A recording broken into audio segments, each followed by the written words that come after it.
Vande Gujarat.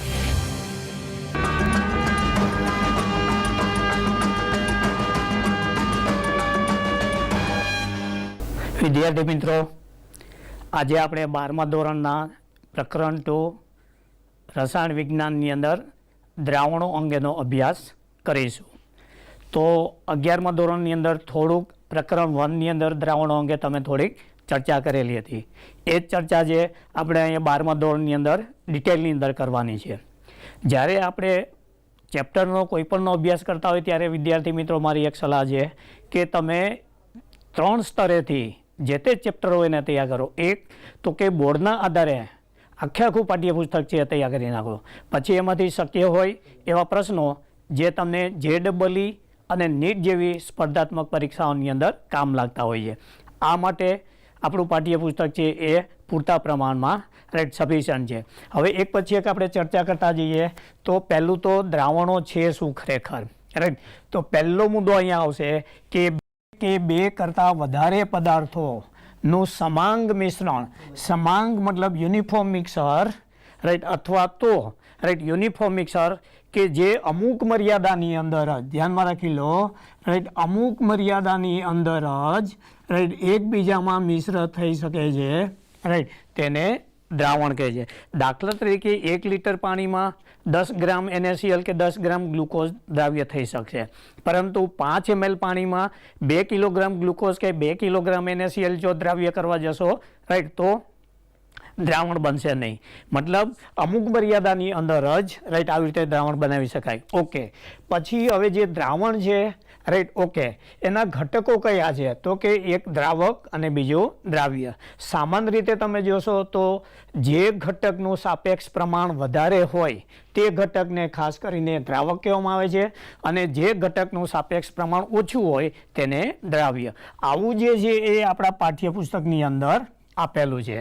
Okay, પરંતુ વિદ્યાર્થી મિત્રો અહીંયા બીજો એક નાનો એવો ભેદ તમને પાડી દઉં કે ખરેખર દ્રાવ્ય અને દ્રાવક છે શું. તો પહેલો મુદ્દો આવે છે કે જે પદાર્થ પોતાનામાં રાઈટ અન્ય પદાર્થને, રાઈટ, અન્ય અથવા બાહ્ય પદાર્થને રાઈટ ઓગાળી શકે, રાઈટ, તેવા ઘટકને દ્રાવક કહેવામાં આવે છે. એટલે કે સાપેક્ષ પ્રમાણ તો બરોબર જ છે, પરંતુ એનો મૂળ ગુણધર્મ છે એ પોતાનામાં અન્ય પદાર્થને ઓગાળી શકે છે, માટે તેને દ્રાવક કહીશું. ઓકે, તો દ્રાવ્યની લાક્ષણિકતા કઈ છે? તો કે જે પદાર્થ અન્ય પદાર્થમાં ઓગળી શકતો હોય અથવા દ્રાવ્ય થઈ શકતો હોય, રાઈટ, ઓકે, મતલબ ઓગળી શકતો જે પદાર્થ છે, રાઈટ, એ પદાર્થને ખાસ કરીને આપણે કહીશું દ્રાવ્ય. એટલે આ એક અલગ પરિભાષા મેં તમને આપેલી છે કે દ્રાવક જેનું સાપેક્ષ પ્રમાણ વધારે હોય એ વાત તો સાચી જ છે, દ્રાવ્ય જેનું સાપેક્ષ પ્રમાણ ઓછું હોય એ વાત તો સાચી છે, પરંતુ સૌથી સરળ પરિભાષા કઈ? તો કે જે પદાર્થ પોતાનામાં અન્ય પદાર્થને ઓગાળી શકે, રાઈટ, તેને ખાસ કરીને દ્રાવક કહેવામાં આવે છે.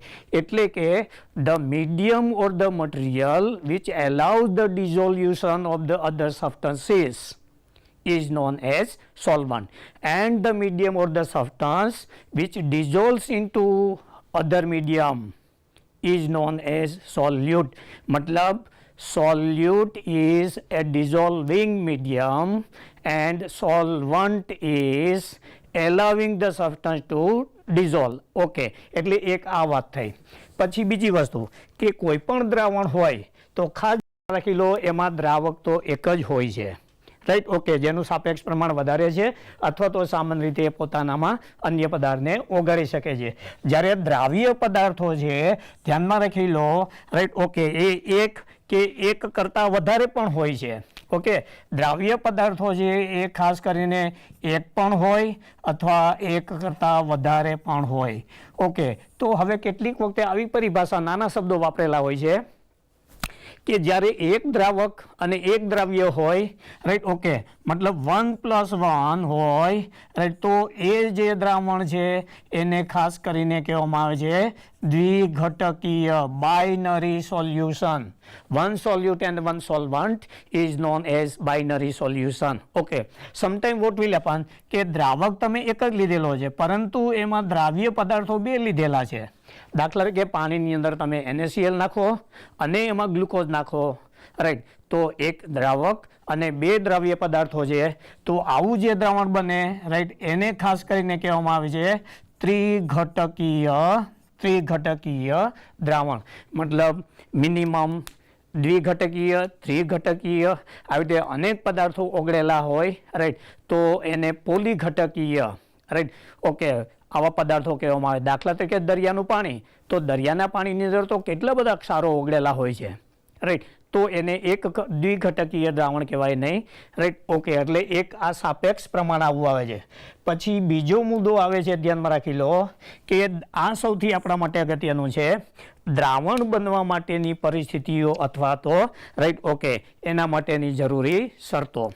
તો સામાન્ય રીતે દ્રાવણ બનવા માટેની આપણી પાસે મુખ્ય બે શરતો છે. એક તો કે આયનિક ઘન પદાર્થો કઈ રીતે દ્રાવણ બનાવે છે, અને બીજું સહજ પદાર્થો એ કઈ રીતે દ્રાવણ પ્રણાલી બનાવે છે. આપણે ખાસ આ જોવાનું છે. ઓકે, હવે પહેલો મુદ્દો એક પછી એક ચર્ચા કરીએ તો અહીંયા શું આવશે તો કે આયનિક ઘન પદાર્થ માટેની, વિદ્યાર્થી મિત્રો ધ્યાન રાખી લો, ભલે ટેક્સ્ટબુકમાં ઓછું આપેલું હોય કે વધારે આપેલું હોય પણ આ મુદ્દો ખૂબ જ અગત્યનો છે. તો when ionic solids dissolve in water, which two phenomena are to be considered? તો એમાંથી એક જે આવે છે, રાઈટ, એ જે આવે છે એ ઘન પદાર્થની લેટિસ ઉર્જા,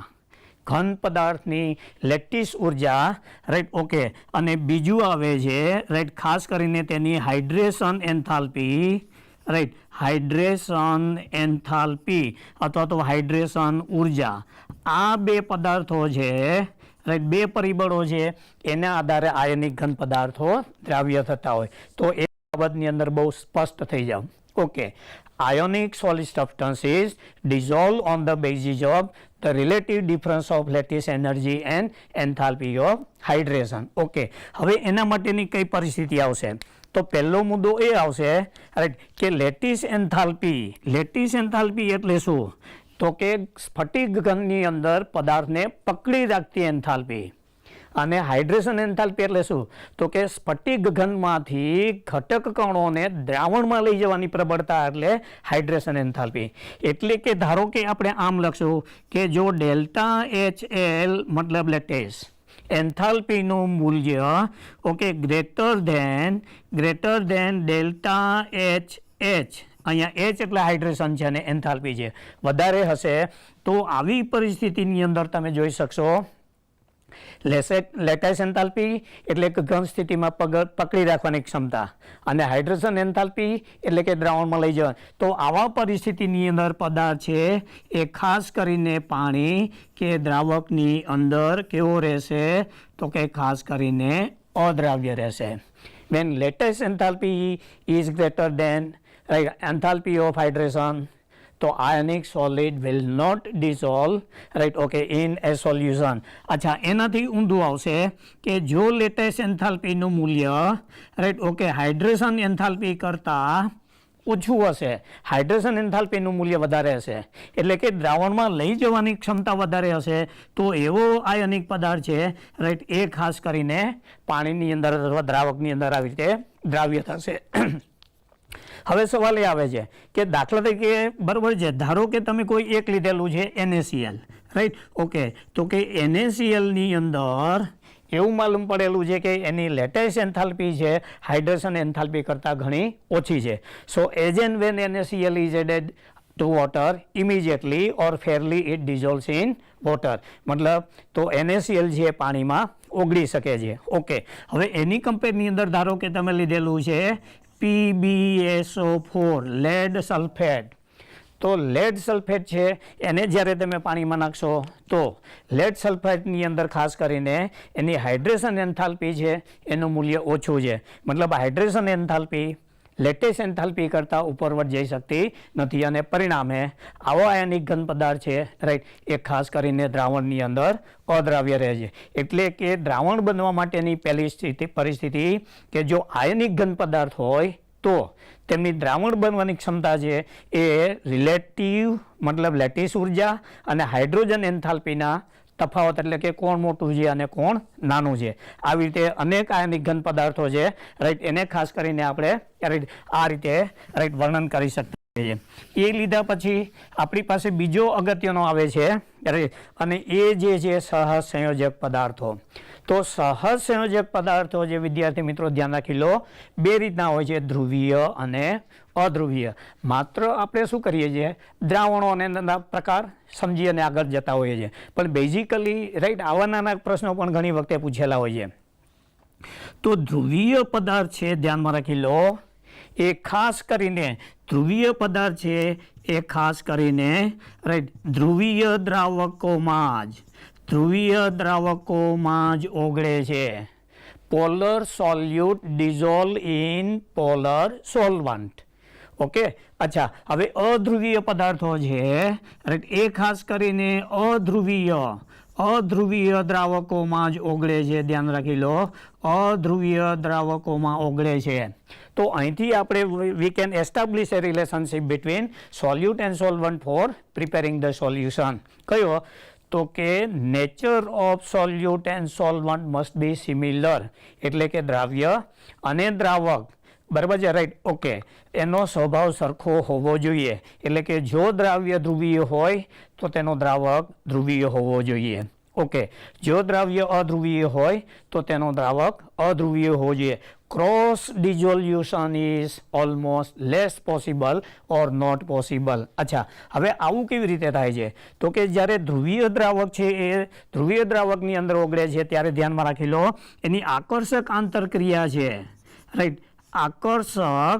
આકર્ષક આંતરક્રિયા છે રાઈટ. એ આકર્ષક આંતરક્રિયા છે એ પ્રબળ અથવા તો રાઈટ મજબૂત હોય છે અને પરિણામે ધ્રુવીય સંયોજનનું રાઈટ ઓકે પાણીની અંદર કે ધ્રુવીય દ્રાવકની અંદર ઓગાળી શકે છે. અચ્છા, હવે અહીંયા ક્વેશ્ચન એવું આવે છે કે દાખલા તરીકે ધારો કે તમે લીધેલું છે રાઈટ હાઇડ્રોજન ક્લોરાઇડ. તો ધ્યાનમાં રાખી લો હાઇડ્રોજન ક્લોરાઇડ એ ધ્રુવીય સંયોજન છે. ઓકે, એ લીધા પછી ગ્લુકોઝ C6H12O6 આ પણ ધ્રુવીય સંયોજન છે. એ લીધા પછી યુરિયા NH2CONH2 આ બધા સંયોજનો છે એ ધ્રુવીય છે. ઓકે, ધ્રુવીય હોવાને કારણે દેખી લો આમાં લેટેસ્ટ એન્થાલ્પીનો ક્યાંય નહીં આવે. ઓકે, ધ્રુવીય દ્રાવક હોવાને કારણે આ બધા સંયોજનો છે રાઈટ ઓકે એ પાણીની અંદર ખાસ કરીને સુદ્રાવ્ય હોય છે, ફેરલી સોલ્યુબલ ઇન વોટર. અચ્છા, એવું કેમ બને છે? તો કાર્બનિકની અંદર પણ ઘણી વખતે આવું આવશે કે ધ્રુવીય પદાર્થ હોવાથી ધ્રુવીય દ્રાવકની અંદર દ્રાવ્ય થાય છે. તો એ દ્રાવ્ય થવા માટેના આપણી પાસે બે કારણો હશે જે 11મા ધોરણની અંદર તમે શીખી ગયેલા છીએ. એમાં એક જે છે એ રાઈટ એચ બનાવવાની ક્ષમતા. જે સંયોજન પાણીના અણુઓ સાથે પ્રબળ એચ બંધ બનાવી શકે છે તેઓ પાણીની અંદર દ્રાવ્ય થાય છે. Okay, for example glucose. તો ગ્લુકોઝ છે એ પાણીની અંદર રાઈટ ઘણા બધા એચ બંધ બનાવી શકે છે અને પરિણામે રાઈટ ગ્લુકોઝ છે એ પાણીની અંદર દ્રાવ્ય છે. યુરિયાનો અણુ એ પણ રાઈટ ખાસ કરીને પાણીની સાથે પ્રબળ એચ બંધ બનાવી શકે છે. ઓકે, એવી રીતે તમે જોશો તો રાઈટ CH2OH આમાં બે OH છે. તો પાણીના અણુઓ સાથે આવી રીતે રાઈટ એચ બંધ બનાવી શકશે માટે ઇથિલિન ગ્લાયકોલ અથવા ઇથેન 1,2 ડાયોલ પાણીની અંદર દ્રાવ્ય થશે. ઓકે, એ લીધા પછી આપણી પાસે આવો સવાલ છે CH2OH અને CH2OH. તો અહીંયા જશો તો તમે 3 OH છે. તો પ્રોપેન ટ્રાયલનો એક અણુ છે પાણીના અણુ સાથે ઓછામાં ઓછા 3 એચ બંધ તો બનાવી શકે છે પ્રતિ અણુ દીઠ. તો હવે સવાલ એ આવે છે અહીંયા વિદ્યાર્થી મિત્રો કે આ પ્રશ્ન તો ખૂબ સહેલો હતો છતાં પણ મારે કેમ લેવો પડ્યો? તો કે એક જે છે એ પ્રોપેન 1 2 3 ટ્રાયોલ છે, બીજું જે છે એ ઇથિલિન ગ્લાયકોલ છે, અને ત્રીજું જે છે એ ગ્લુકોઝ છે અથવા તો યુરિયા છે. હવે સવાલ એ આવે છે કે આ 4 પદાર્થોમાંથી સૌથી વધારે દ્રાવ્યતા કોની હશે? આવો પ્રશ્ન છે, એ ખૂબ જ ચર્ચાસ્પદ બનેલો છે. Okay right. અને પરિણામે રાઈટ ઘણી વખતે જવાબ એ, જવાબ બી, જવાબ સી જુદા જુદા જવાબ આવે છે. તો અહીંયા એક મારું આપને ખાસ સૂચન છે, વિદ્યાર્થી મિત્રો ધ્યાનમાં રાખી લો રાઈટ, કે જે પદાર્થો પાણીમાં સુદ્રાવ્ય છે, those substances which are fairly soluble in water, their solubility can never be complained because their solubility constants are always infinite. અનંત હોય એટલે ઘણી વખતે આવી રીતે સ્પર્ધાત્મક પરીક્ષાની અંદર ક્વેશ્ચન પૂછાયેલો છે. ગ્લુકોઝ, યુરિયા પૈકી સૌથી વધુ દ્રાવ્યતા કોની છે?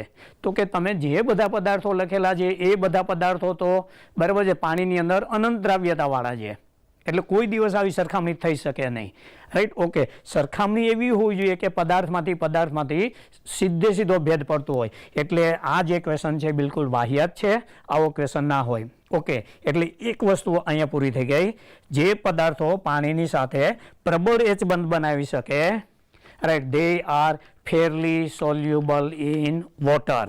ઓકે, અને એમની સરખામણી જલીય દ્રાવણમાં થઈ શકે નહીં. એના પછીનો આપણી પાસે બીજો જે પદાર્થ છે રાઈટ. ઓકે, ધારો કે પ્રબળ એચ બનાવતા નથી, તો આપણી પાસે જે એ દ્વિધ્રુવ રાઈટ, ડાયપોલ ઇન્ટરેક્શનની અંદર કોણ આવે? તો કે તમને ખબર છે હાઇડ્રોજન ક્લોરાઇડની અંદર Cl નેગેટિવ છે, હાઇડ્રોજન પાર્શિયલી પોઝિટિવ છે રાઈટ. તો keep in mind when HCl dissolve in water it does not form intermolecular H bond. તો એની દ્રાવ્યતા છે એચ બંધના આધારે નથી, એની દ્રાવ્યતા થશે ડાયપોલ ઇન્ટરેક્શનના આધારે. એટલે કે પાણીનો અણુ જે છે રાઈટ, ઓકે, એમાં ઓક્સિજન છે એ નેગેટિવલી છે, અને હાઇડ્રોજન ક્લોરાઇડનો અણુ છે એમાં હાઇડ્રોજન પોઝિટિવલી ચાર્જ છે. મતલબ આ જે છે એને આવી રીતે આકર્ષે. ઓકે, અને પરિણામે રાઈટ HCl જે પાણીની અંદર દ્રાવ્ય થશે. એટલે એક બાબત આપણી પાસે આ આવે છે કે જે ધ્રુવીય સંયોજન, મતલબ બે રીતે આવશે, either they form strong intermolecular H bond with water or other solvent, or it may undergo strong dipole interaction. તો ધ્રુવીય પદાર્થ છે એ ધ્રુવીની અંદર દ્રાવ્ય થશે. મતલબ અહીંથી ધ્રુવીય સંયોજનોને દ્રાવ્ય થવા માટેનો એક સંબંધ સામાન્ય પ્રાયોગિક રીતે પ્રસ્થાપિત કરેલો છે, એ અહીંયા મેં લખેલો છે like dissolves like નો સીધો મતલબ થાય સરખો સરખામાં દ્રાવ્ય છે. એનો મતલબ શું થાય રાઈટ? સરખો સરખામાં દ્રાવ્ય છે એટલે સરખા સ્વભાવવાળા બે પદાર્થો એકબીજામાં દ્રાવ્ય છે. Okay right. અચ્છા, હવે સમજો કે અધ્રુવીય પદાર્થની વાત કરીએ તો અધ્રુવીય પદાર્થની અંદર આપણી પાસે ખાસ કરીને છે naphthalene. Is A non polar solid સોલ્યુટ. Okay, તો આ નેપ્થેલિનને જો તમે પાણીની અંદર નાખશો તો આપને ખબર છે પાણીની અંદર દ્રાવ્ય થતો નથી. ઓકે, એવી રીતે એન્થ્રેસિન છે, એને પાણીમાં નાખશો તો પણ દ્રાવ્ય. કેટલા બધા પદાર્થો એવા છે કે જે પાણીની અંદર દ્રાવ્ય થતા નથી. તો નેપ્થેલિન છે એ શામાં દ્રાવ્ય થશે? તો કે આ જે છે એ અધ્રુવીય દ્રાવ્ય છે, તો એના માટેનો દ્રાવક પણ એવા સ્વભાવનો હોવો જોઈએ. Okay right. તો એ શામાં દ્રાવ્ય થશે? તો કે ખાસ કરીને benzene is A non polar solvent, and so naphthalene will dissolve in benzene. મતલબ અધ્રુવીય બંનેનો નેચર સ્વભાવ સરખો, અને પરિણામે તેમની વચ્ચે આકર્ષક આંતરક્રિયા થાય છે, અને આકર્ષક આંતરક્રિયા થવાને કારણે નેપ્થેલિન છે એ બેન્ઝીનની અંદર ડિઝોલ્વ થાય છે. મતલબ અહીંયા સોલ્યુબિલિટીની વાત ભલે સહેલી રહી રાઈટ, પરંતુ એક બાબત તો બહુ સ્પષ્ટ છે કે આ મુદ્દા ઉપરથી આપણે શું તારણ કાઢી શકશું? તો પહેલો મુદ્દો એવો આવશે રાઈટ કે દાખલા ધારો કે તમે NaCl લીધું રાઈટ ઓકે. તો NaCl છે એ આયનિક ઘન પદાર્થ છે, અથવા તો ધારો કે તમે HCl લીધેલું છે, રાઈટ ઓકે. એક આપણી પાસે દ્રાવ્યની આ પ્રણાલી છે, એની સામે બીજું આપણી પાસે દાખલા તરીકે ધારો કે નેપ્થેલિન છે, રાઈટ ઓકે. તો નેપ્થેલિન છે, એન્થ્રાસીન છે, રાઈટ ઓકે. આ બધા દ્રાવ્ય પદાર્થો છે એ કેવા છે? તો કે અધ્રુવીય, રાઈટ. હવે શું થશે? તો કે આ બધા સંયોજનો છે દેખી લો, રાઈટ. એ H2O આવશે, રાઈટ. તો H2O ની અંદર દ્રાવ્ય થાય છે. NaCl and HCl are soluble in water. પરંતુ એની કમ્પેરની અંદર તમે નેપ્થેલિન કે એન્થ્રાસીન લેશો તો પાણીની અંદર જે છે એ કેવો રહે છે? તો કે અદ્રાવ્ય. મતલબ આવું સીધે સીધું કારણભૂત છે. અરે નેપ્થેલિન પાણીમાં અદ્રાવ્ય છે, જ્યારે NaCl કે HCl પાણીમાં દ્રાવ્ય છે. 2 માર્ક્સનું કારણ પૂછે, કારણ આપી સમજાવો. તો જ્યારે 2 માર્ક્સનું કારણ પૂછે ત્યારે હંમેશા તમારે 2 મુદ્દા અલગ લખવા પડશે જ, બરાબર. GSEBની એક્ઝામની અંદર તો અહીંથી વર્ણનના મુદ્દા એટલા જ આવશે, રાઈટ, કે HCl ધ્રુવીય દ્રાવ્ય છે અને H2O ધ્રુવીય દ્રાવક છે. પરિણામે HCl અને H2O બંનેનો સ્વભાવ સરખો છે. પરિણામે HCl અને H2O ના અણુઓ વચ્ચે આકર્ષક આંતરક્રિયા. આકર્ષક આંતરક્રિયા એટલે તમારે ધ્યાનમાં રાખવાનું છે કે અહીં ક્યાં તો H બોન્ડ બને છે અથવા તો right dipole dipole strong interaction થાય છે, અને પરિણામે HCl or NaCl is soluble. Okay. Naphthalene છે એ અધ્રુવીય છે અને પાણી ધ્રુવીય છે. પરિણામે તેનો સ્વભાવ છે ભિન્ન ભિન્ન થયો. તો નેપ્થેલિન અને પાણીના અણુઓ વચ્ચે આકર્ષક આંતરક્રિયા થશે નહીં, અને પરિણામે નેપ્થેલિન છે એ પાણીમાં દ્રાવ્ય થશે નહીં. ઓકે. હવે એની કમ્પેરની અંદર તમને અહીંયા બીજું એક આપેલું છે, રાઈટ ઓકે. દાખલા તરીકે એવું કહી દીધું છે કે બેન્ઝીન દ્રાવક. તો ના વોટ વિલ હેપન? તો કે આ પ્રણાલી છે NaCl અને HCl, રાઈટ ઓકે, એ શું થશે? તો કે રાઈટ બેન્ઝીનની અંદર અદ્રાવ્ય રહેશે, રાઈટ. એની કમ્પેરની અંદર આ જે પ્રણાલી છે, રાઈટ ઓકે, એ શું થશે? તો કે બેન્ઝીનની અંદર દ્રાવ્ય થશે. મતલબ આવા રાઈટ અનેક સવાલો ઊભા કરી શકશે તમને, રાઈટ. અને સૌથી સહેલો પ્રશ્ન પણ એ પૂછે કે પાણીમાંથી નીચેનામાંથી કયો પદાર્થ અથવા દ્રાવ્ય પદાર્થ અદ્રાવ્ય રહે છે, અથવા તો કયો પદાર્થ દ્રાવ્ય થશે, રાઈટ. મતલબ like dissolves like is a fairly identified the system. સૈદ્ધાંતિક નથી, પ્રાયોગિક રીતે મેળવેલી ક્રિયાઓ છે. ઓકે. હવે આ લીધા પછી આપણી પાસે દ્રાવણો અંગની રાઈટ બીજી એક માહિતી મારે તમને બતાવવાની છે, એ થોડુંક ધ્યાનમાં રાખી લો, right. And that is right composition, right okay. Composition of the solution. Composition of the solution શું આવે છે? તો હવે ખાસ એ ધ્યાનમાં રાખી લો. એક વસ્તુ જે છે, રાઈટ ઓકે, એ લઈશું દ્રાવણ, રાઈટ. દ્રાવણની અંદર ખાસ કરીને રાઈટ કેવા કેવા ઘટકો દ્રાવણમાં ગયા પછી રહેતા હોય છે, તો આ સવાલ આપને વારંવાર પૂછે છે. ઓકે. તો હવે એ ચર્ચા કરીશું. તો પહેલો મુદ્દો ધ્યાન રાખી લેજો વિદ્યાર્થી મિત્રો. આખા લેસનનો જે સાર છે એ તમને અહીંયા આપી દઉં છું. એમાંના રાઈટ ઓકે 3 પ્રકારના દ્રાવ્ય પદાર્થો હશે, જે આગળ આપણે સંખ્યાત્મક ગુણધર્મોની અંદર ખૂબ જ જરૂર પડે છે. એમાંથી એક જે છે એ રાઈટ ઓકે આવે છે બિન આયનિક દ્રાવ્ય પદાર્થો. બિન આયનિક દ્રાવ્ય પદાર્થો, રાઈટ. દાખલા તરીકે ગ્લુકોઝ, રાઈટ. તો હવે એમ થશે કે આ લેવાની શું જરૂર પડી? તો કેટલી વખતે બહુ સાદો સવાલ પૂછેલો છે અને એ વખતે વિદ્યાર્થીઓ ભૂલ કરેલા છે, રાઈટ. કે ગ્લુકોઝના જલીય દ્રાવણમાં નીચેનામાંથી કોના અણુઓ હશે? ગ્લુકોઝના અણુઓ સાચું, પાણીના અણુઓ સાચું, ગ્લુકોઝના આયનો ખોટું. ગ્લુકોઝ બિન આયનિક છે, માટે હંમેશા દેખી લો આણ્વીય દ્રાવણ જ હશે, રાઈટ ઓકે.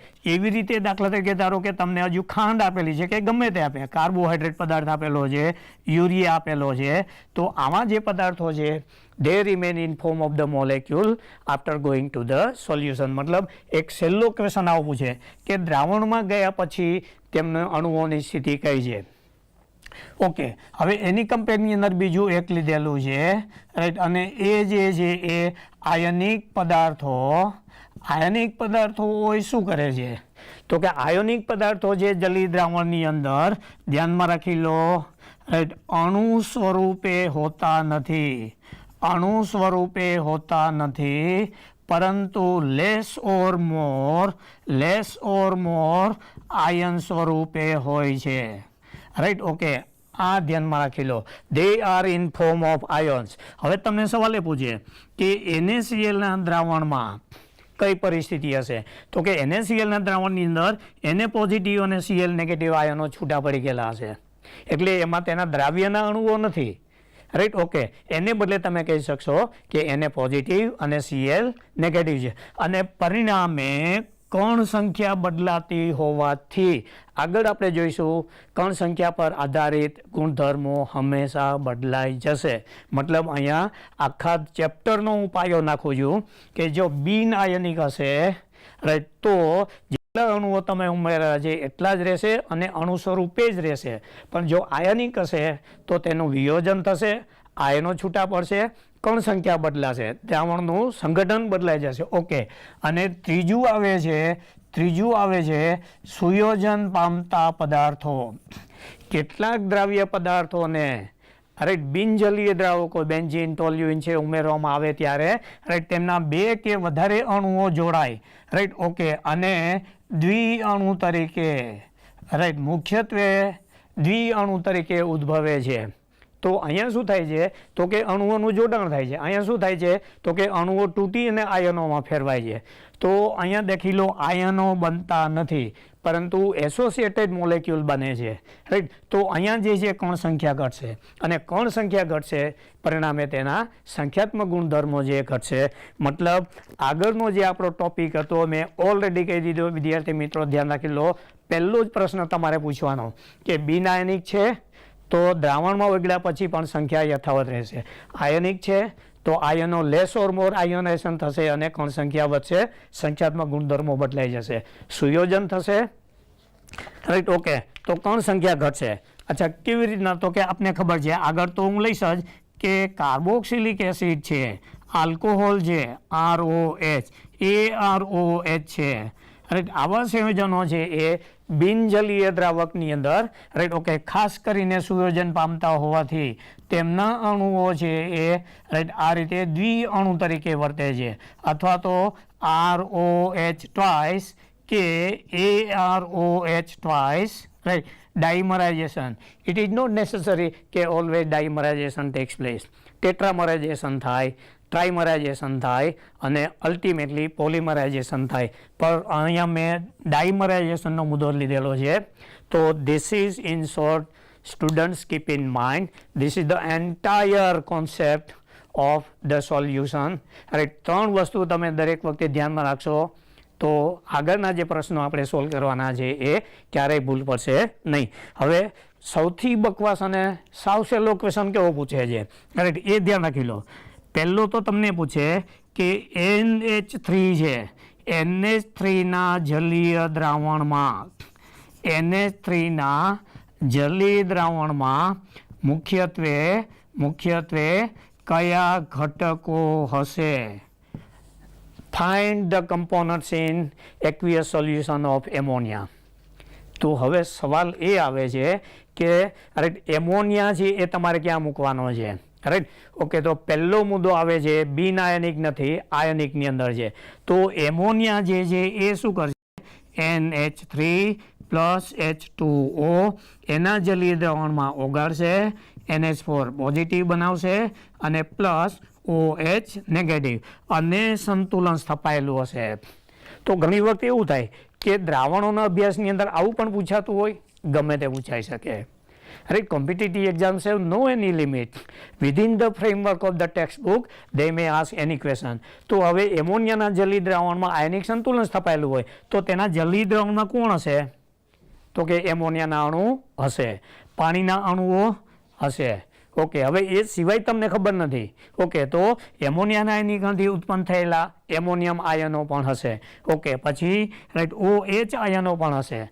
તદ ઉપરાંત જો તમને પૂછે તો જલીય દ્રાવણની અંદર ધ્યાનમાં રાખી લો, રાઈટ પાણીના 100 આયનીકણથી ઉત્પન્ન થયેલા H3O પોઝિટિવ પણ હોય. એટલે આવો સાવ સહેલો ક્વેશ્ચન પૂછેલો હોય છે. In aqueous solution of ammonia which of the constituent is present absent, આવી રીતના સવાલ પૂછે. તો અહીંયા મારે આ લેવા માટેનું માત્ર કારણ કે બિન આયનિક હોય તો તેમનું સોલ્યુશન આયનિક જ હોય, બરાબર, આણવીય હોય. અને આયનિક પદાર્થ હોય તો આયન સ્વરૂપે હોય, સુયોજિત પામતા પદાર્થો હોય તો રાઈટ. આ એક પ્રાથમિક પ્રકારનો છે. દ્રાવણો સમજવા માટે આ ખૂબ જ અગત્યનું છે. ઓકે, હવે એ લીધા પછી આપણી પાસે રાઈટ બીજો અગત્યનો જે સવાલ જોવાનો છે રાઈટ એ ચેક કરીએ. અને એ આવે છે ખાસ કરીને દ્રાવણોનું વર્ગીકરણ. વિદ્યાર્થી મિત્રો ધ્યાન રાખી લો, દ્રાવણોનું વર્ગીકરણ રાઈટ. ઓકે, એ પણ રાઈટ બે રીતે દ્રાવણોનું વર્ગીકરણ રાઈટ બે રીતે કરવામાં આવે છે રાઈટ. ટેક્સ્ટબુકની અંદર ભલે એક રીતે આપેલું હોય, કારણ કે આપણો દરેક વખતે પ્રયત્ન રહેશે કે પહેલી પ્રાધાન્ય તો આપણે ટેક્સ્ટબુકને જ આપીશું સંપૂર્ણપણે. એની સાથે સાથે થોડુંક અપલિફ્ટ કરી અને JEE કે નેટ જેવી સ્પર્ધાત્મક પરીક્ષાના પણ સવાલો કેવા ઉદ્ભવતા હોય છે એની ચર્ચા કરીશું. તો દ્રાવણોનું વર્ગીકરણ છે એ ખાસ કરીને બે રીતે કરવામાં આવે છે રાઈટ. ઓકે, એમાંનું એક જે રીત છે રાઈટ એ દ્રાવણની ભૌતિક અવસ્થાના આધારે રાઈટ. ઓકે, દ્રાવણોની ભૌતિક અવસ્થાના આધારે મતલબ physical state of the solution. Okay, તો એમાં કઈ આવશે તો કે એક આવશે ઘન દ્રાવણ, બીજું આવશે પ્રવાહી દ્રાવણ અને ત્રીજું આવશે વાયુ દ્રાવણ. ઓકે, જે પાઠ્યપુસ્તકની અંદર આપેલું છે. પછી ઘનની અંદર પણ આ રીતે રાઈટ દ્રાવ્યના આધારે 3 પ્રકાર આવશે. એ અહીંયા પણ 3 આવશે રાઈટ. ઓકે, તો આ રીતે પહેલું આવશે.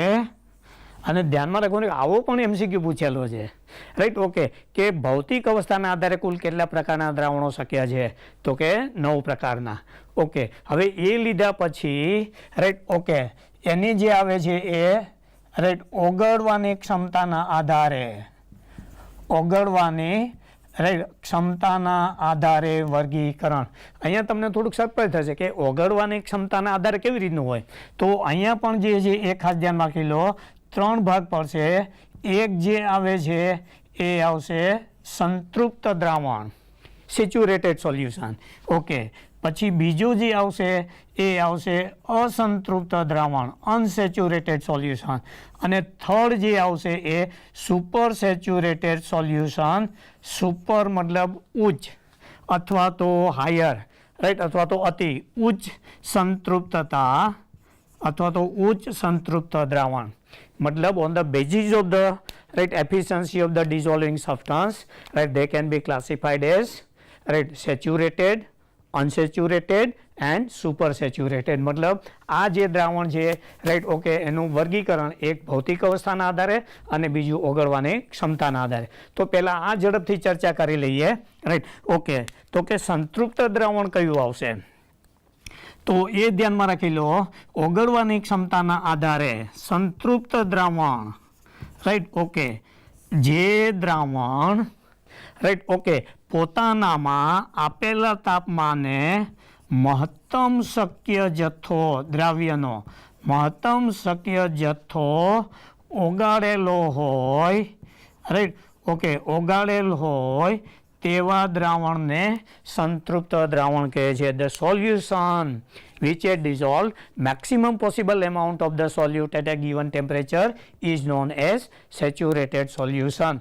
ઓકે, હવે સેચ્યુરેટેડ દ્રાવણો છે તો એની બીજી લાક્ષણિકતા કઈ તો કે આવા પદાર્થની અંદર જો વધારે પદાર્થ ઉમેરવામાં આવે તો આવા પદાર્થો છે એ વધારે પદાર્થને પોતાનામાં ઓગાળી શકતો નથી અથવા તો દ્રાવ્ય કરી શકતો નથી રાઈટ.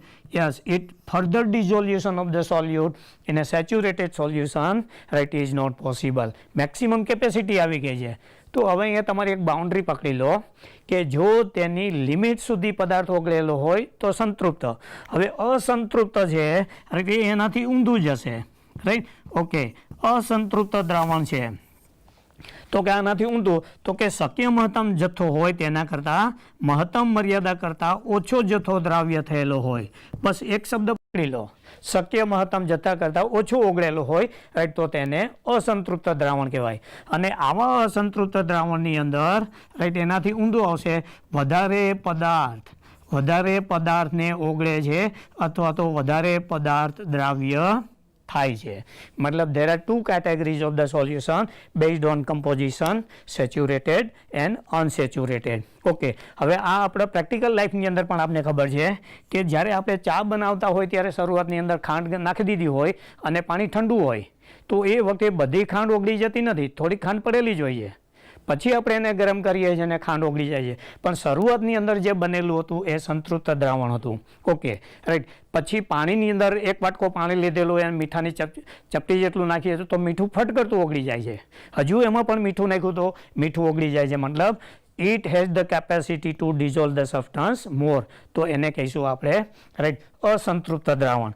હવે સવાલ એ જ આવે છે કે અસંતૃપ્ત દ્રાવણ અને સંતૃપ્ત દ્રાવણને અહીંયા શાના માટે લીધેલા છે, રાઈટ? તો ઇમ્પોર્ટન્ટ થિંગ ઇઝ સંતૃપ્ત દ્રાવણ છે, રાઈટ. ખાસ કરીને ધ્યાનમાં રાખી લો, 11મા ધોરણની અંદર આયનિક સંતુલનની અંદર તમે જોઈ લો તો કે સંતૃપ્ત દ્રાવણની અંદર ખાસ કરીને તમે, રાઈટ, એનો KSP ગણી શકશો.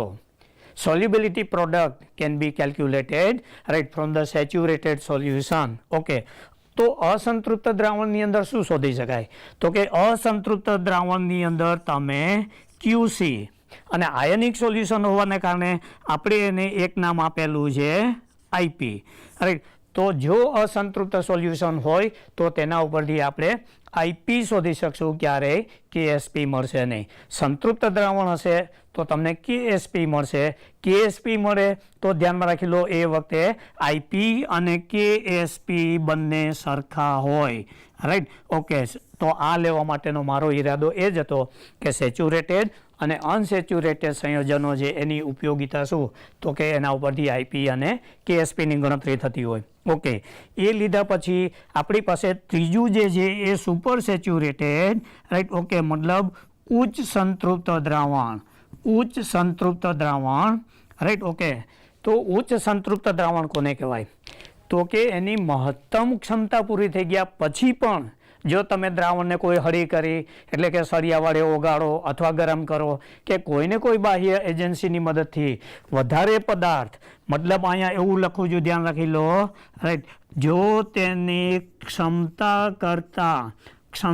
કરતાં વધારે પદાર્થ ઓગાળેલ હોય, વધારે પદાર્થ દ્રાવ્ય થયેલો હોય તો તેને સુપર સેચ્યુરેટેડ સોલ્યુશન કહેવાય. The solution which has dissolved the substance more than its capacity at a given temperature is known as supersaturated solution. મતલબ અહીંયા આપણી પાસે 3 પ્રકારના દ્રાવણો આવશે: સંતૃપ્ત, અસંતૃપ્ત અને સુપર સેચ્યુરેટેડ. ઓકે, એ લીધા પછી હવે આપણી પાસે મેઇન જે આવે છે, રાઈટ. ઓકે, એ આવે છે ભૌતિક અવસ્થાના આધારે, રાઈટ, દ્રાવણોનું વર્ગીકરણ. વિદ્યાર્થી મિત્રો, આ જે છે ટેક્સ્ટબુકની અંદર કોઠો આપેલો છે, રાઈટ. ઓકે, તો એવું જરૂરી નથી કે ટેક્સ્ટબુકના જ ઉદાહરણો તમને પૂછે, રાઈટ. ઓકે, ક્યારે એવું માનીને લેશો, રાઈટ, કે બોર્ડની એક્ઝામની અંદર બેઠું ટેક્સ્ટબુકમાંથી પૂછાવવું જોઈએ, એવું કોઈ જરૂરી નથી. તમને ગમે ત્યાંથી પ્રેક્ટિકલ ડે ટુ ડે લાઈફની અંદર પણ પૂછી શકે, ઉદાહરણ પણ બદલી શકે. પણ જ્યારે ઉદાહરણ બદલે ત્યારે આ ઉદાહરણો છે એ ખૂબ જ પ્રચલિત હોય અથવા તો લોઅર ક્લાસીસની અંદર તમે ભણેલા હોય, રાઈટ. ઓકે, એ પ્રકારના હોય છે. વિદ્યાર્થી મિત્રો, તો બીજા પ્રકારના વર્ગીકરણની અંદર જે પાઠ્યપુસ્તકની અંદર પણ આપેલું છે અને પરીક્ષાની દ્રષ્ટિએ પણ MCQમાં અથવા તો 2 માર્કના પ્રશ્ન માટે પણ આ મહત્ત્વનું છે. હવે ભૌતિક અવસ્થાઓના આધારે આપણે ચર્ચા કરેલી હતી કે કેવી રીતે 9 ભાગ પડે છે. તો એમાંથી પહેલું જે છે એ ઘન અવસ્થાના આધારે મુખ્યત્વે 3 છે: ઘન દ્રાવણ, પ્રવાહી દ્રાવણ અને વાયુ દ્રાવણ. હવે ઘન દ્રાવણની અંદર તમારે શું ધ્યાનમાં રાખવાનું છે? જ્યારે દ્રાવક તરીકે ઘન પદાર્થ લીધેલો હોય તો તેમાંથી પરિણમતા દ્રાવણો ઘન દ્રાવણો કહેવાય. મતલબ physical state of the resulting solution depends upon the physical state of solvent because the solvent is in largest proportion. Okay, એટલે દ્રાવક જે અવસ્થામાં હોય તે જ અવસ્થા દ્રાવણની પરિણામ છે. ઓકે, હવે એમાંથી એક આવે છે, જો દ્રાવક ઘન હોય અને દ્રાવ્ય પણ ઘન હોય, એટલે કે ઘન પદાર્થનું ઘનમાં દ્રાવણ, તો એમાં પર્ટિક્યુલરલી ઇલસ્ટ્રેશન આવે છે મિશ્ર ધાતુઓ. હવે મિશ્ર ધાતુઓ દાખલે કે હું તમને એક કે બે બતાવું, એનો મતલબ એવું નથી કે એની એ જ પૂછે. ગમે ત્યાંથી મિશ્ર ધાતુઓ આવે.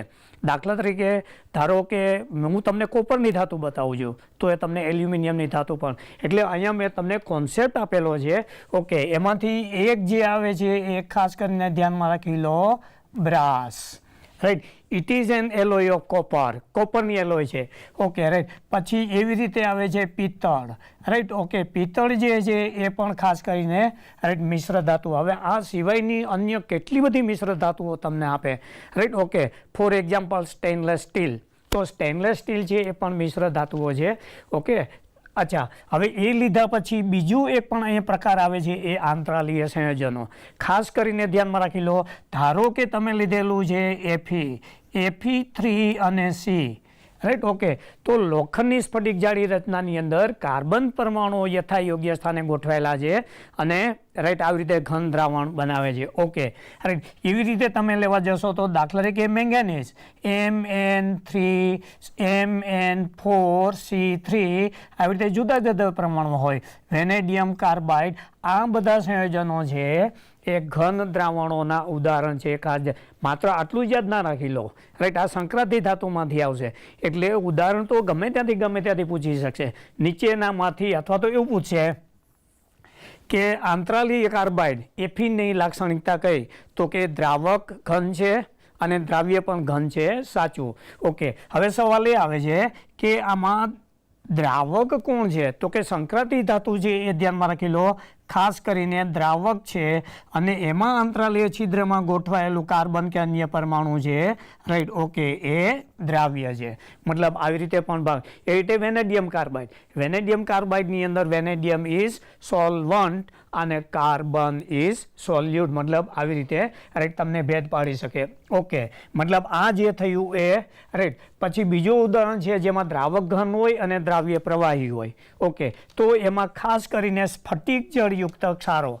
હવે સ્ફટિક જળ ક્ષારો કોણ આવે છે, તો કે પર્ટિક્યુલરલી એમાં ધ્યાન રાખી લો. એક તો કે આવે છે CuSO4 5H2O, hydrated copper sulphate.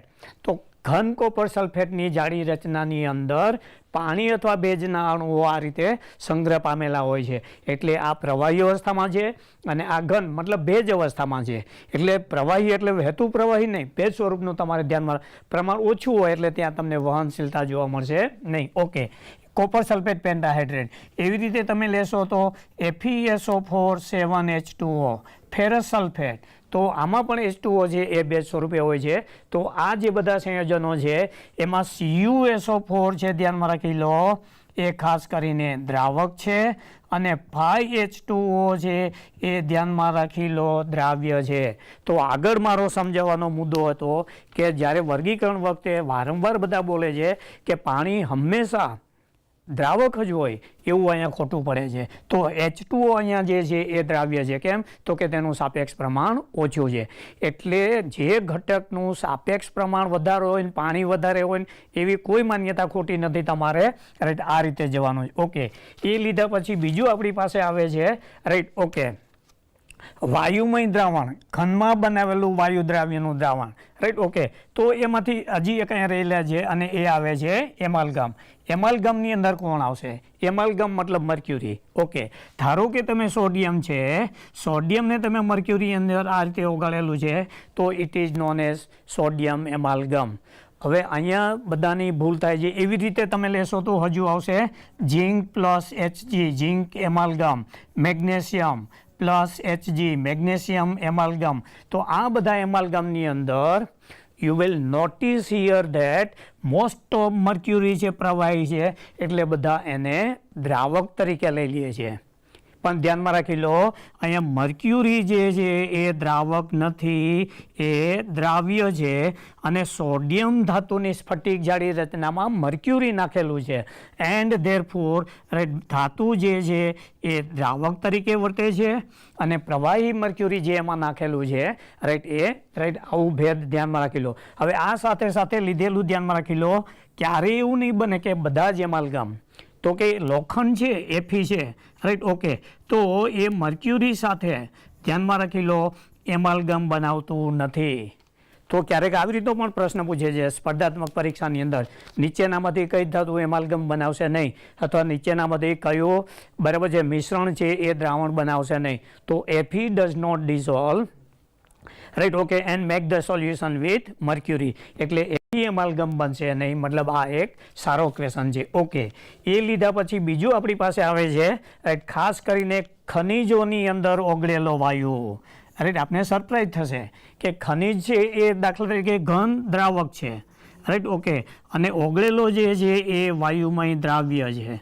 Okay, તો ઘન દ્રાવક અને ઓગળેલો વાયુમય દ્રાવ્ય આપને ખબર છે કે જમીનની અંદર નાઇટ્રોજન વાયુનું શોષણ થાય છે. યુરિયામાંથી વિઘટન થાય, નાઇટ્રોજન વાયુ બને, એ નાઇટ્રોજન વાયુ છે શોષણ પામે છે. અથવા તો કેટલી બધી ખનિજો છે કે જેની અંદર નાના અથવા મોટા પ્રમાણની અંદર અન્ય વાયુઓ શોષાયેલા હોય અથવા ઓગળેલા હોય છે. ઓકે, એ લીધા પછી આપણી પાસે બીજા પ્રકારનું એક દ્રાવણ પ્રણાલી આવે છે એ દ્રાવણ પ્રણાલી એટલે પ્રવાહી દ્રાવણો. ખાસ કરીને રસાયણ વિજ્ઞાનની અંદર સૌથી વધારે કયા દ્રાવણો વપરાય છે, તો કે એમાંના જે દ્રાવણો છે એ પ્રવાહી દ્રાવણો. સૌથી વધારે વપરાતા દ્રાવણો એટલે પ્રવાહી દ્રાવણો. તો આમાં પણ દ્રાવક તરીકે તો પ્રવાહી જ લેવાનું છે અને પરિણામી દ્રાવણ. ઓકે, અને પર્ટિક્યુલરલી દેખી લો પાણીમાં મોસ્ટ ઓફ, બાકીના પણ આવી શકશે. તો એમાં પણ તમે જોશો તો દ્રાવ્ય ઘન અને પ્રવાહી, તો એમાં લખેલું છે પાણીમાં ઓગાળેલા ક્ષારો. દાખલા તરીકે ધારો કે NaCl છે સોડિયમ ક્લોરાઇડ, એ સોડિયમ ક્લોરાઇડને તમે પાણીની અંદર નાખશો તો NaCl નું પાણીમાં દ્રાવણ બનશે. ઓકે, પછી તમે લીધું ગ્લુકોઝ, ગ્લુકોઝને પાણીમાં નાખશો તો ગ્લુકોઝ એ ઘન દ્રાવ્ય છે અને પાણી એ ઓકે. એવી રીતે તમે દાખલા તરીકે યુરિયા લેશો તો આ જે બધા પદાર્થો છે પાણીમાં ઓગળે ત્યારે ખાસ કરીને દેખી લો પ્રવાહી દ્રાવણ બનાવે છે. ઓકે, તદ ઉપરાંત કેટલાક દ્રાવણો દાખલા તરીકે P4S8 ફોસ્ફરસ, સલ્ફર વગેરેને પ્રવાહી કાર્બન ડાયસલ્ફાઇડમાં ઓગળવામાં આવે ત્યારે પણ પ્રવાહી દ્રાવણ બને છે. ફોસ્ફરસનું કાર્બન ડાયસલ્ફાઇડમાં પ્રવાહી દ્રાવણ, સલ્ફરનું કાર્બન ડાયસલ્ફાઇડ. ઓકે, એટલું જ નહીં પણ સાથે સાથે ધ્યાનમાં રાખી લો નેપ્થેલિનનું બેન્ઝીનમાં બનાવેલું દ્રાવણ. તો નેપ્થેલિન એ ઘન દ્રાવ્ય છે અને બેન્ઝીન છે એ પ્રવાહી દ્રાવ્ય છે. મતલબ એ કોઈ વસ્તુને ક્યારેય ફિક્સ ના કરી લેતા કે બસ અહીંયા જે ઉદાહરણ આપેલું છે માત્ર અને માત્ર એ જ પૂછાશે, કારણ કે પ્રાસનિકના મગજમાં અનેક જગ્યાએથી બરાબર આવી રીતે કોર્નરની માહિતી હોય છે. ઓકે, એ લીધા પછી બરાબર છે દ્રાવ્ય જે છે પ્રવાહી હોય તો આ પણ આપને ખબર છે કે પાણી અને આલ્કોહોલ. ઓકે, તો પાણી અને આલ્કોહોલ બંને પ્રવાહીઓ છે એકબીજામાં મિશ્રિત થઈ અને સમાંગ મિશ્રણ બનાવશે. એવી જ રીતે બરાબર છે બેન્ઝીન અને ટોલ્યુઇન. તો બેન્ઝીન અને toluene, benzene is also liquid, toluene is also liquid, તો એ પણ પ્રવાહી દ્રાવણ બનશે. પછી બીજું એક આવે છે સરપ્રાઇઝ ઉદાહરણ પેટ્રોલ. તો સવાલ એ થશે કે શું પેટ્રોલ ખરેખર પ્રવાહી દ્રાવણ છે? યસ, પેટ્રોલ જે છે કેટલા બધા ઘટકોનું પ્રવાહી મિશ્રણ છે. નોર્મલ હેપ્ટેન હોય, નોર્મલ હેક્ઝેન હોય, આઇસોબ્યુટેન, આ બધા ઘટકો છે એમાં ઓગળેલા હોય. ઓકે, પછી એવી રીતે તમે લેવા જશો તો કેરોસીન. તો કેરોસીન એ કોઈ એક શુદ્ધ પદાર્થ નથી. વિવિધ હાઇડ્રોકાર્બન, પ્રવાહી હાઇડ્રોકાર્બન આ રીતે. એટલે તમે માત્ર પાણી અને આલ્કોહોલનું ઉદાહરણ શીખેલા હોય અને પેપર સેટર છે એ આ પૂછે કે નીચેનામાંથી કયું કેરોસીન અથવા તો નીચેનામાંથી કયું કયું દ્રાવણ છે એ પ્રવાહી પ્રકારનું છે. ઓકે, પેટ્રોલ એટલે આપને એમ લાગે કે પેટ્રોલ તો શુદ્ધ ઘટક છે, શુદ્ધ ઘટક નથી. ઓકે, એ લીધા પછી ધારો કે દ્રાવ્ય વાયુ હોય તો અહીંયા દ્રાવક તો આપણે કોન્સ્ટન્ટ રાખવાનો છે. તો પર્ટિક્યુલરલી ઠંડા પીણાઓ રાઈટ, સોફ્ટ ડ્રિંક્સ. અચ્છા, સોફ્ટ ડ્રિંક્સની અંદર તમને ખબર છે, રાઈટ, ખાસ કરીને સોડા વોટર. તો સોડા વોટરની અંદર તમને ખબર હોવી જોઈએ કે કાર્બન ડાયોક્સાઇડ છે under pressure is dissolve in water. એટલે આ બનશે વાયુ દ્રાવ્ય અને આ બનશે પ્રવાહી દ્રાવક, અને આના પરિણામે પણ પ્રવાહી દ્રાવણ બનશે. ઓકે, એવી રીતે બીજું એક અગત્યનું ઉદાહરણ આપણી પાસે છે, right. Okay, oxygen in water. ખાસ કરીને જીવ, દરિયાઈ સૃષ્ટિ, life of the aquatic species, right, એ કોના કારણે હોય છે? તો કે દરિયાઈ પાણીની અંદર અથવા તો નદીના કે તળાવના પાણીની અંદર સપાટી ઉપર ઓક્સિજન ઓગળેલો હોય, રાઈટ. ઓકે, તો એને ઓક્સિજનનું પાણીમાં બનાવેલું દ્રાવણ એટલે કે ઓક્સી વોટર પણ આપણે કહીએ છીએ, રાઈટ. મતલબ આવી રીતે આપણી પાસે, રાઈટ, 3 ઘન અને 3 પ્રવાહી પ્રકારના, રાઈટ, આવી રીતના દ્રાવણો બને છે. ઓકે, એ લીધા પછી આપણી પાસે ત્રીજી એક રીત આવે છે કે જેની સંખ્યા ખૂબ ઓછી છે અથવા તો, રાઈટ, એની ઉપયોગિતા પણ ઓછી છે, અને એ જે છે એ ત્રીજો પ્રકાર આવશે, રાઈટ. ઓકે, અને એ આવશે વાયુ દ્રાવણો, રાઈટ. વાયુ દ્રાવણોની અંદર, રાઈટ, ખાસ કરીને તમારે કયું માધ્યમ લેવાનું છે? The background of the gaseous solution is in most of the cases, દેખી લો, તમારે એર અથવા હવા લેવાની છે, રાઈટ. ઓકે, મતલબ એનું પૃષ્ઠભૂમિ બેકગ્રાઉન્ડ છે. દ્રાવક કોણ હશે? તો કે હવા. અચ્છા, એમ પણ ના આપે તો ઘણી વખતે તમારે એ પણ ધ્યાનમાં રાખવાનું છે કે N2 વાયુ, બિકોઝ એરની અંદર N2 is present by 78 to 80% by volume, એટલે ઓલમોસ્ટ એ દ્રાવક તરીકે જ વર્તે. અને પહેલેથી આપણે કહી ચૂકેલા છે, one which is in largest will act as a solvent. મતલબ એનીથિંગ ઇનટુ એર, હવા કે નાઇટ્રોજન વાયુ, એ જે તમને વાયુ દ્રાવણ આપશે. ઓકે, તો અહીંયા પણ હવે આપણે જોતા લઈશું, રાઈટ. તો અહીંયા દ્રાવક જે છે એ દાખલા તરીકે ઘન હોય, રાઈટ. ઓકે, અને એની તુલનામાં દ્રાવ્ય છે એ પણ ઘન હોય. બંને ઘન પ્રકારનું દ્રાવણ હોય, રાઈટ. નો ડાઉટ આવા જે દ્રાવણો છે એ ખૂબ જ ઓછા છે. ખાસ કરીને એમાં એક શબ્દ આપણી પાસે આવે છે, કપૂર, કેમ્ફર, રાઈટ. ઓકે, હવામાં રહેલું કપૂર, રાઈટ. ઓકે, એ કપૂરના રજકણો છે એ હવામાં તરતા હોય છે, અને પરિણામે, રાઈટ, કપૂરનું હવામાં આ રીતે મિશ્રણ બનતું હોય. ઓકે, હવે એ સિવાયનું, રાઈટ, તો કન્સેપ્ચ્યુઅલ કેવું આવે? કપૂરનું હવામાં દ્રાવણ તો કહી દીધું આપણે, camphor particles in air. But at the same time there are so many other examples in which, બરાબર છે, રાઈટ, આ રીતનું દ્રાવણ બનેલું હોય. તો એમાંથી તમને કન્સેપ્ટ આપું છું, ધ્યાનમાં રાખી લો. ખાસ કરીને, right, volatile substances, right. Volatile substances મતલબ બાષ્પન પામતા પદાર્થો. તો એમાંનું એક સૌથી ઉદાહરણ છે, right, it is naphthalene. Naphthalene છે એને તમે હવામાં રાખશો તો ધીમે ધીમે એના કણ છૂટા પડતા જશે, અને નેપ્થેલિનના ઘન કણો છે એ હવામાં ફેલાઈ જશે. ઓકે, નેપ્થેલિન લીધા પછી સૌથી આપણી પાસે અગત્યનું છે, right, solid iodine. Iodine is also a volatile substance. તો આયોડિનને તમે હવામાં ખુલ્લો રાખશો તો ધીમે આ ઘન આયોડિનના કણ છે તૂટતા જશે, અને ઘન આયોડિનના કણો છે એ વાયુની અંદર પ્રસરણ પામી જશે. ઓકે, એ લીધા પછી હજુ આપણી પાસે કયું આવશે? તો કે આવું નવું બીજું એક પદાર્થ છે, ammonium chloride, right. Okay, ammonium chloride is also volatile, right. Okay, sublimation થાય એનું. અચ્છા, હવે સબ્લિમેશન થાય, બાષ્પન થાય, એટલે કે ધીમે તેના ઘનના કણો, રાઈટ. મતલબ આવી રીતે કોઈ જરૂર નથી કે ટેક્સ્ટ બુકનું ઇલેસ્ટ્રેશન તમને પૂછે, રાઈટ. ઓકે, તો અહીંયા કોન્સેપ્ટ કયો આવશે? તો કે જે સબ્લિમેટિંગ સબસ્ટન્સીસ છે, રાઈટ. ઓકે, વોલેટાઇલને બદલે, રાઈટ, વોલેટાઇલ લિક્વિડ આવશે, રાઈટ, એને બદલે, રાઈટ, વોલેટાઇલ સબસ્ટન્સ ને બદલે લખી નાખીએ સબ્લિમેટિંગ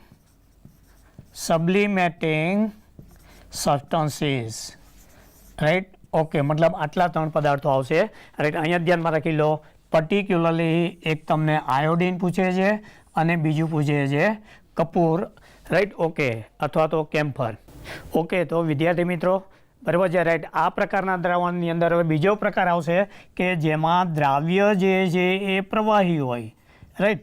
ઓકે, દ્રાવ્ય જ્યારે પ્રવાહી હોય અને દ્રાવણ જે છે એ રાઈટ ઓકે તો એ કયા પ્રકારનું આવશે તો કે ખાસ કરીને આમાં આવશે રાઈટ ભેજવાળી હવા રાઈટ અથવા તો મોઇસ્ચર રાઈટ ઓકે તો આ જે છે એ રાઈટ હવા જે વાયુ આવશે અને આ જે છે એ પ્રવાહી આવશે આ પ્રકારનું પણ દ્રાવણ બનશે ઓકે એ લીધા પછી આપણી પાસે ત્રીજા પ્રકારનું જે દ્રાવણ છે રાઈટ ઓકે એ આવશે વાયુ મતલબ વાયુ પ્લસ વાયુ પ્રણાલી છે રાઈટ એ આપણા માટે ખાસ કરીને એટલી બધી અગત્યની નથી છતાં પણ તમે લેશો તો રાઈટ હવાની અંદર જ્યારે કોઈ પણ વાયુ રાઈટ ડિફ્યુઝ થયેલો હોય દાખલા તરીકે ધારો કે આપણે લઈશું O2 તો O2 in air is also a gas mixer okay અચ્છા એ લીધા પછી દાખલા તરીકે તમને ઘણી વખતે આમ પણ પૂછે N2 પ્લસ O2 તો ધ્યાનમાં રાખી લો N2 જે છે એનું પ્રમાણ વધારે છે મતલબ તમારે એને હવા તરીકે જ્યારે દ્રાવણ પૂછે ત્યારે right nitrogen is to be considered as air okay એની અંદર ઓક્સિજન રહેલું છે એટલે this will act as solute અને આ જે બનશે એ સોલ્વન્ટ બનશે કેટલીક વખતે એવી રીતનું પણ બનશે રાઈટ ઓકે તો કે દાખલા તરીકે ધારો કે તમને O2 લીધેલું છે પ્લસ N2 લીધેલું છે અને પ્લસ હિલિયમ આવી રીતે પણ મિશ્રણ કરીને આપે તો આવી પરિસ્થિતિને તમને એમ થાય કે મારે આમાંથી કયો દ્રાવક લેવાનો છે કયું દ્રવ્ય લેવાનું છે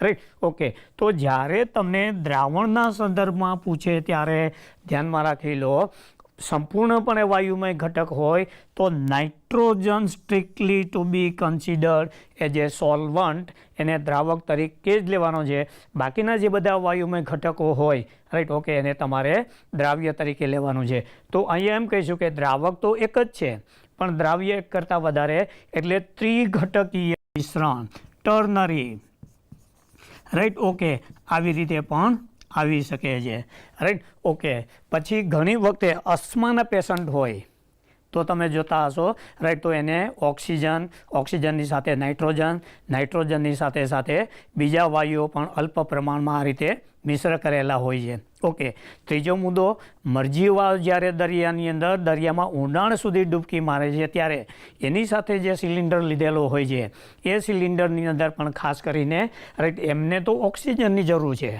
પરંતુ plenty of oxygen is inhaled at a time તો it causes some damage એટલે એને મંદ કરવા માટે નાઇટ્રોજન નાખેલું હોય પણ નાઇટ્રોજન નાખે તો પણ એની એડવર્સ ઇફેક્ટ આવે છે પરિણામે ફરી પાછું નાઇટ્રોજનની એડવર્સ ઇફેક્ટ ઓછી કરવા માટે તેમાં અતિ નિષ્ક્રિય એવો હિલિયમ વાયુ ઓગાળેલો હોય છે તો મરજીવાઓ જ્યારે દરિયામાં ઊંડે સુધી ડૂબકી મારતા હોય છે ત્યારે એના સિલિન્ડરની અંદર જે વાયુ લીધેલો હોય છે એ સંપૂર્ણપણે વાયુમય મિશ્રણ હોય છે વિચ કન્ટેન્સ O2 N2 અને હિલિયમ ઓકે તો આ જે થઈ એ આપણે ખાસ કરીને રાઈટ દ્રાવણોની ચર્ચા કરેલી હતી અને દ્રાવણોનું વર્ગીકરણ જોયેલું હતું વિદ્યાર્થી મિત્રો તો આમાંથી ખાસ કરીને તમને રાઈટ વારંવાર ટૂંકો પ્રશ્ન અથવા તો MCQ પ્રશ્ન આ રીતે પૂછાતો હોય છે ઓકે હવે એ સાથે રાઈટ આપણે બીજી એક વાત કરી લઈએ રાઈટ એ કઈ બાબતની અંદર છે તો જ્યારે તમે દ્રાવણોનો અભ્યાસ કરો ત્યારે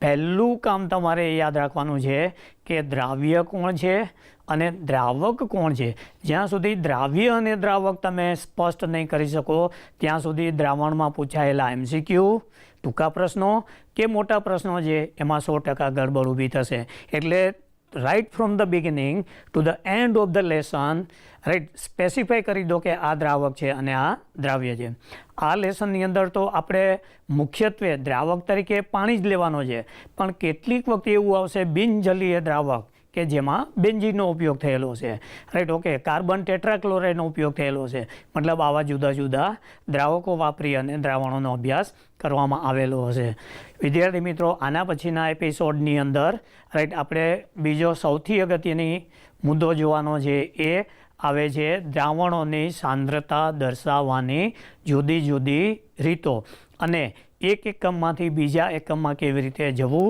અને તેની ગણતરીઓ જે કોમ્પિટિટિવ એક્ઝામ તેમજ બોર્ડ એક્ઝામની અંદર વારંવાર પૂછાતા પ્રશ્નો છે ઓકે તો નેક્સ્ટ એપિસોડની અંદર આપણે એ ડિસ્કસ કરીશું થેન્ક યુ વંદે ગુજરાત